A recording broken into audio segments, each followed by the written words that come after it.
the digital divide is something that is challenging. There are lots of different things that can impact remote teaching. Wi-Fi issues, availability of computers, perhaps with multiple siblings in the house, perhaps they're all trying to access live lessons at the same time.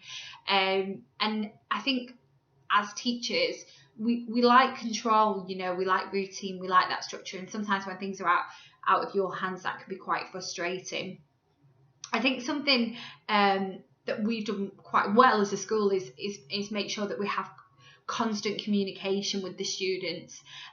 So, making sure that if they're not attending lessons, then, the remote lessons, then that's being followed up and chased. And we can usually find that is due to an issue where they can't access something, or, something maybe perhaps they have other siblings needing to use the resources at different times. So, I think communication is key very early on.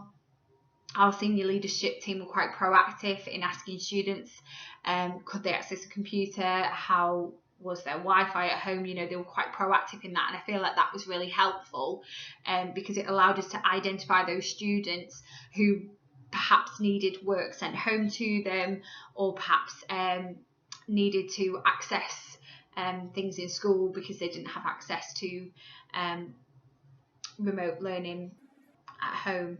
So I think it's about communication. I would say that one way to tackle it is to communicate with families, with students, to make sure that they're not being missed, and making sure that we're aware of their situation, because I can imagine it's quite frustrating for the students as well, especially students who really try hard, and that they're just not able to access something. So I think it's making sure their voices are heard, and making sure that there's that communication coming from form tutors, heads of years, that we know that this is difficult, but here are some solutions that we can come up with to overcome this.